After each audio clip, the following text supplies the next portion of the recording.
Apple finally just admitted they were wrong, and the haters were actually right this time. Plus, Apple just quietly released some all-new budget AirPods that no one is talking about. We've got some news on the Apple Watch Series 10 and a new slim iPhone, and an all-new iOS 18 beta is out with 2 new features that you're gonna love, and you can use it for the low price of $0 because it's totally free. Let me tell you what's new, tell you how to get that, and break down all the Apple news you need to know about right now in this video.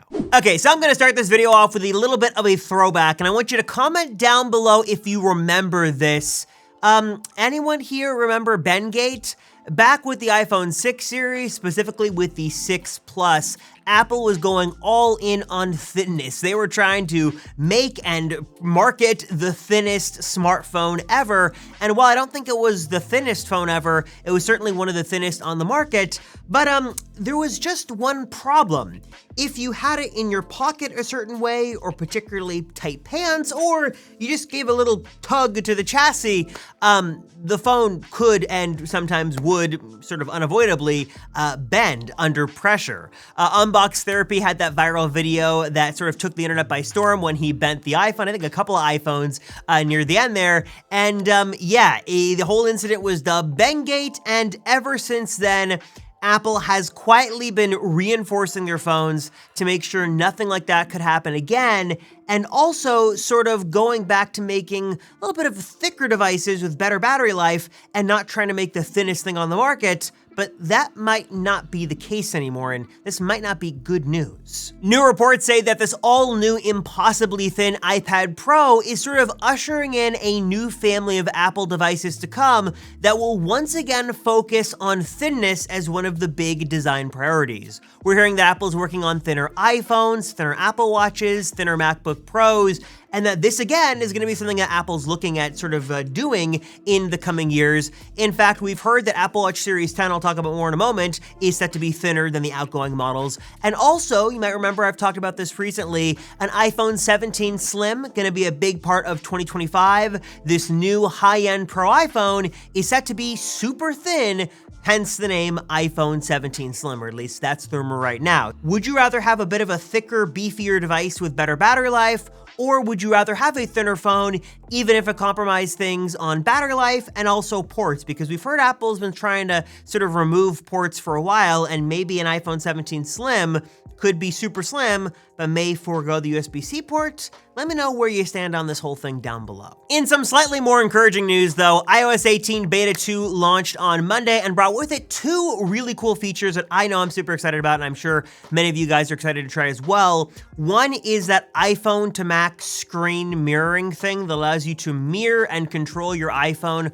from your Mac, which is super cool. The demo of this looked awesome. Hopefully the feature lives up to the hype. And then also an all-new SharePlay sort of toolkit that allows for some additional functionality, including the ability to annotate on somebody's sort of screen share, so you can sort of circle and say, hey, click this button, click that, or better yet, the ability, if someone grants you permission, to control their iOS device remotely, which I think all of us doing family tech support will greatly appreciate that is finally here. So that should be in the newest iOS 18 beta. Remember that if you want to sort of have the best experience and you want to try the beta, Apple's iOS 18 public beta is going to be the way to go. Not sure if that's out just yet by the time of this video being published, but if it is, I'll leave a link down below. If not, it should be coming soon. But I have heard pretty good things about the developer beta, that it has been pretty stable, and also it's now free. So if you just go to Apple's developer portal, you can sign in with your Apple ID and get the betas totally for free. So no sketchy Twitter accounts or websites to go to. You can get it directly from Apple for free. Flipping back to some bad news though, let's talk for a moment about Apple Vision Pro. And I know I've got sort of you guys probably groaning on the other end of the screen, not caring about this, but the haters, you don't want to skip this because you'll actually be happy, because it looks like you might have been right. All the criticism about the technology and the price and the usability seems to have sort of led to some different decisions happening in Apple, where now we're hearing that Apple Vision Pro 2 has been shelved, at least for the time being. Not canceled entirely, we're still hearing that Apple is going to be working on a next generation Pro headset, But in the meantime, they're gonna pause any more work on that and work as fast as possible to get a cheaper version of Apple Vision out, because they realize that for this thing to sort of hit mass adoption, the price has gotta come way down. We're already hearing that Apple is looking to make some cuts and concessions for a cheaper version of Apple Vision. Namely, it seems like screen resolution and field of view might be sacrificed. The exterior OLED display for eyesight might also be going away, which I don't think is a big deal because no one really cares about that.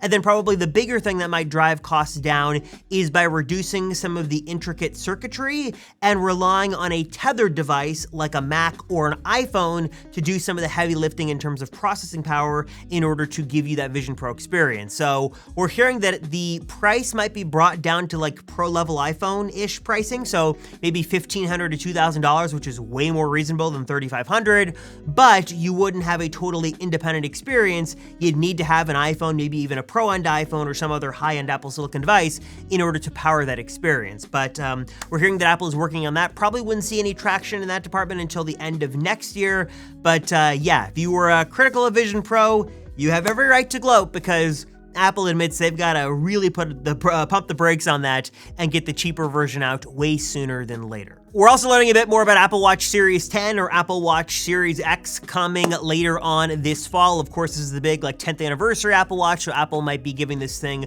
a bit of a refresh. We're hearing as of right now a slimmer body. We're hearing that maybe some new health features could be built in.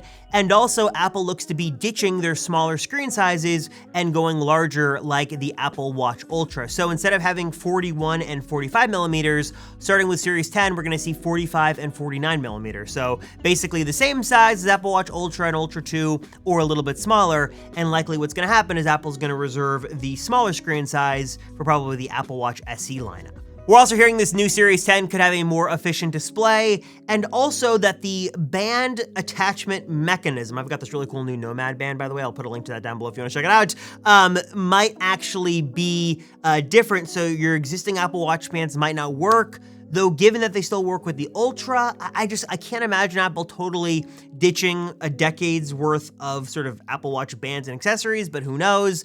Looks to be a pretty exciting update to the Apple Watch coming later on this fall. And if you've been waiting for a new Apple Watch, this might be the one you've been waiting for. Looks like a lot of cool changes coming and hopefully a new design too. And last but certainly not least, regular viewers of this channel know that every time I do sort of these news breakdown videos, I talk about the next gen AirPods coming this year. Remember, we've got AirPods Max version 2 coming at some point, and also there have been persistent rumors of a lower cost version of AirPods, likely being a rebranded Gen 3, coming in at $99. But if you wanted a pair of AirPods and don't want to break the bank and even want to save more money, you might want to consider one of Apple's sort of secret offerings, and that is this, an all-new pair of Beats headphones that sort of check all the boxes and maybe even more than what AirPods budget version would offer.